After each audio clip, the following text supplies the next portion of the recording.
Well, so far so good. Kind of racing against the clock. It's getting dark. You can see we've got into these 2-inch fiberglass sections and 1-inch fiberglass sections. There's the little fleece we've been using. Not so much waste so far, but this is it. So what I found is that you take the fleece, you lay the fleece down, and you cut it 2 inches extra around the rectangle, and it kind of folds and glues over really well. This is what I've been using, is this 3M Super 77 adhesive. Literally, I haven't done anything to these at all. They're pretty stable, right? In terms of thickness and integrity, are pretty good. Cut, I could use a longer blade. I'm using this X-Acto blade, so I have to cut it down one side, flip it over, and cut it down the other side, and it comes apart perfect. But really easy to work with so far. So good. I have this little table out here. It's just the perfect size to do it. So I'm just going through you can see my notepad there. Just going in there, taking measurements, making cuts. One thing I have found is that for the wrapped pieces, you want to give yourself an extra 1/4 to 1/2 inch of play. That's it.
All right, sorry about the vacuum cleaner running in the background, but this is test fit.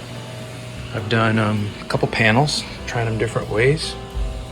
So you can see on this one, I have the 1-inch panel in the back, 2-inch panel wrapped in the fleece here. This one I had the 2-inch panel in the back, 1 inch in the fleece. What I learned is that these can be an exact fit, but if you're wrapping it in fleece, basically take about 1/2 inch off just for the bulk of the fleece and the foldovers and stuff. So, and this is just stuck in there, right? They just fit. So that's great. So what I'll need to do is to have a 1/2 inch spacer to go between the wall and the fiberglass here to give us that little depth. But this is just sort of a test fit. Over here I have just a 1 inch. This is an exterior wall. There's already a good bit of protection there, so that'll probably just be a 1 inch side. These will be the back wall. And then we'll have corners, of course, for that bass response and bass reflex. So far so good. And literally all I'm doing is I'm gluing, I'm using the spray-on 3M77 spray-on glue, and it works fantastic. It's holding great, and I think it'll be an easy thing to kind of pull these out, redo them if we need to.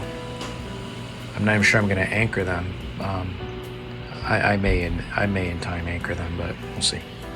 Anyway, that's it. So far so good.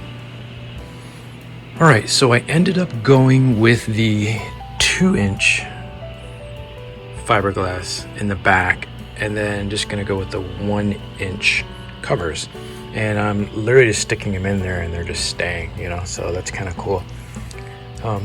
That's it. So I'm gonna finish out and start to do a bunch of these smaller cuts, and hopefully I'll have it packed in pretty tight, and I gotta figure out what I'm gonna do with the ceiling here, so more to come. Finally got some good weather, so we are transitioning from working on the fiberglass, taking a bit of a break from that, got most of the first layer done, and working on framing. So what I have done is made a quick cut list of all the cuts that need to have happen. So I'm just ripping them off. Got all my rips done.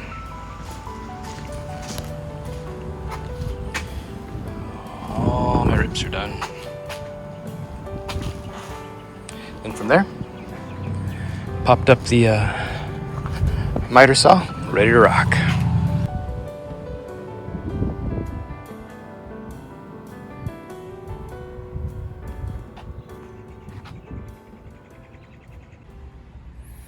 Well, next up is the door jamb. So I've got my hardware here, and I need to go ahead and it's called the mortise. Never done these before, but yeah, gonna give it a whirl. That's the size. Get 3 of them. 1, 2, and 3. Just hooked up a little vacuum here, and I got this old rotozip saw, so I've just kind of made its depth equal to the depth on the hinge. So that's when the door's shut and closed. That's where I want to be. So try to route it out, and then get a little chisel just to clean it up if it's not perfect. Here we go.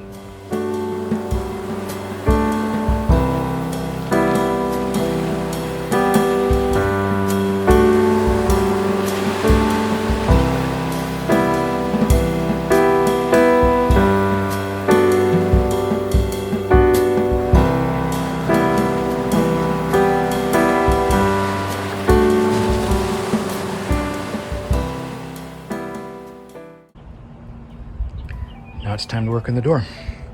So I've got 2 long side braces in the bottom, the middle, and the edge. I'm gonna go ahead and Craig jig all these together, and then I'll add the back to it. Let's get started.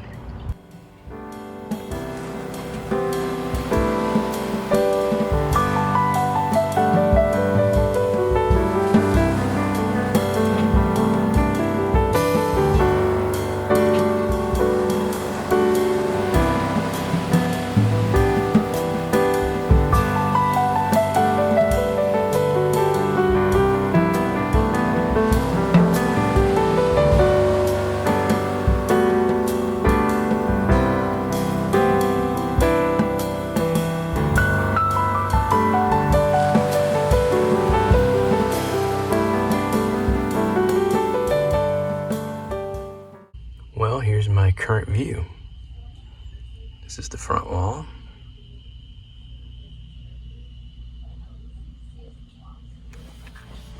Here's the door. It's not quite finished. I still need to put a door stop here. Got a pretty good sized gap here, real tight at the bottom, but as you can see, I got a decent size gap there peeking out. Don't need insulate. And there's the top.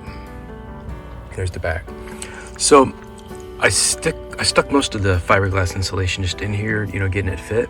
So I'm gonna pop it out, and then what I've done is I've cut a bunch of these little 1/2 inch to 2x4 and cut a bunch of these 1/2 inches. So what I'm gonna do is I'll probably just double side stick them to the wall, and that will create the gap, the sound trap gap in the back of these as they're put on. So the way I have it right now is this wall here is double 2-inch thick plus another 1 inch. Same here, this is 2 inches plus another 1 inch. On the back, this is, you can see there's 2 levels, right? There's a 2 inch in the back and a 1 inch in the front. These are 2 inch, I'll have another 1 inch at the very back. And that's the plan. So we'll see how it goes. Same with the ceiling. I'm gonna put I'll put a little spacer here. I'll probably put spacers in the corners. A spacer here in the corner, here in the corner, here and here, and put one single 1 inch fiberglass insulation on the top. And we're gonna go from there. Not 100% sure what I'm gonna do at the door. I think I'm going to have one big pad on the door. And then I'll just see how that does sound-wise. At the top, I may have a little coverall that comes down here and wraps an extra thick piece across this top to kind of trap sound there. But anyway, those are my thoughts. Work in progress.